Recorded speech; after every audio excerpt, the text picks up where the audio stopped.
may be the strangest blockbuster to come out of South Korea in years, and that is exactly why it has my attention. This is a monster movie that begins like a grim rural western, turns into a full-speed creature chase, and then pulls energy from Terminator, Predator, Aliens, and Avatar without completely becoming any of them. If that sounds excessive, it probably is. But the early reaction suggests that excess is the entire point.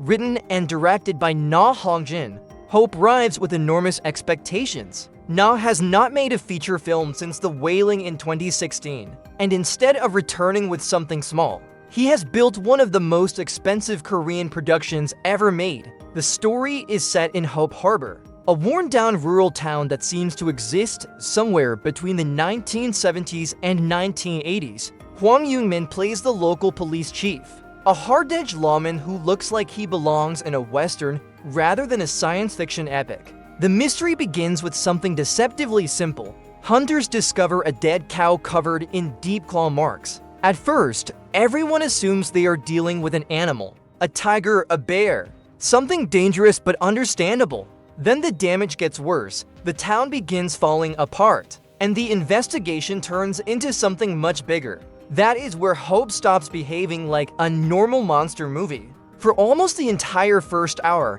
the film reportedly moves at an exhausting pace. Police cars race through narrow streets, gunfire erupts, horses are pushed through chaotic chases, buildings are damaged, people panic, and the movie refuses to slow down long enough to explain everything. Na seems more interested in momentum than exposition. One of the most interesting details is that the creature itself is barely shown for roughly the first 40 minutes. That is a smart decision. Monster movies usually work better when the audience first sees the consequences of the creature rather than the creature itself.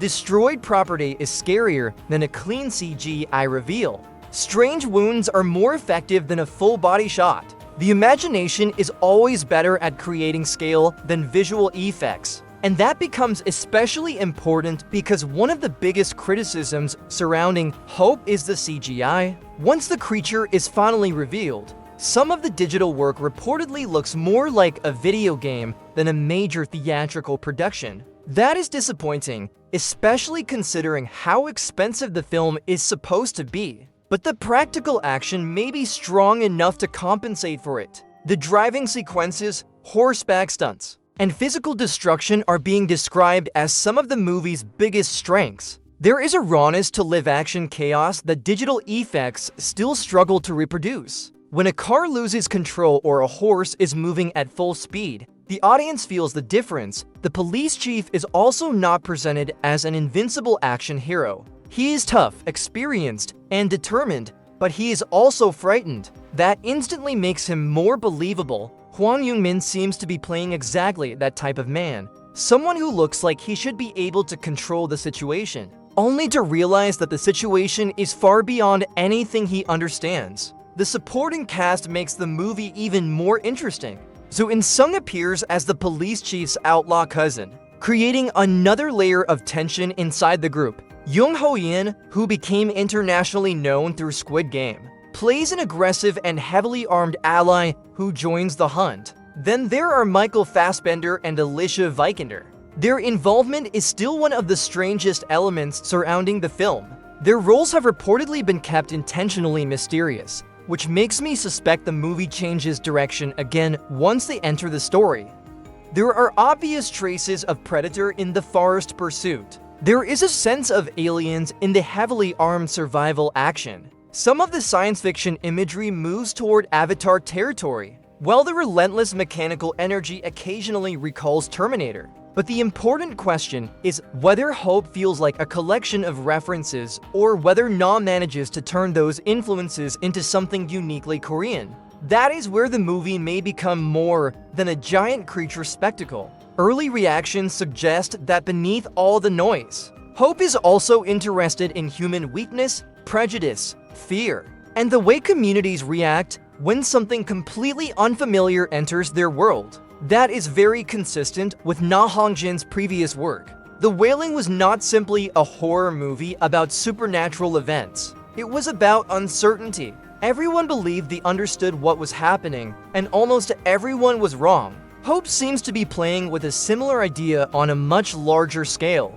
The people of Hope harbor see destruction and immediately search for an explanation that fits their existing beliefs. An animal, an outsider, a threat they can identify and kill. But what if the real danger does not fit any of those categories? Monster movies have always been useful for talking about fear without directly naming it. Godzilla was never only a giant reptile. Invasion stories are rarely only about aliens. The monster becomes a mirror for whatever the society around is afraid to confront. Hope may be using its creature in the same way. And that could explain why a movie this loud and chaotic was still able to earn a place in serious festival conversation. Cannes audiences are not usually associated with giant monsters smashing through rural towns. But if the film combines spectacle with social commentary, the choice makes much more sense. The movie's biggest problem may actually be its ambition.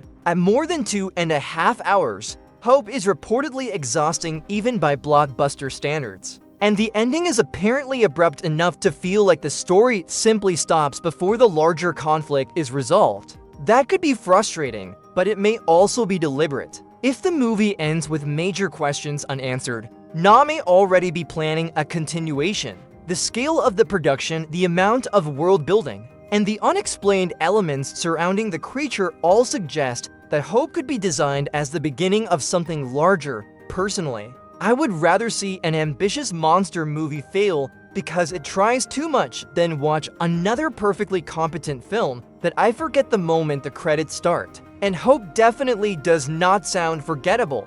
This is a movie with rural cops, massive creatures, high-speed pursuits, violent survival action, international stars, practical stunts, questionable CGI, and enough genre influences to fill several franchises. Somehow, it is also trying to say something about human behavior. That combination could be a disaster. Or it could be exactly the kind of chaotic science fiction epic we do not get often enough. Either way, Hope has become one of the most fascinating genre movies of 2026. I want to know what you think. Does this combination of Predator, aliens, Godzilla, and Korean thriller energy make Hope sound like a must-watch, or does it sound like the movie is trying to do too much at once? Because after 10 years away from feature filmmaking, Na Hong-jin clearly did not come back quietly.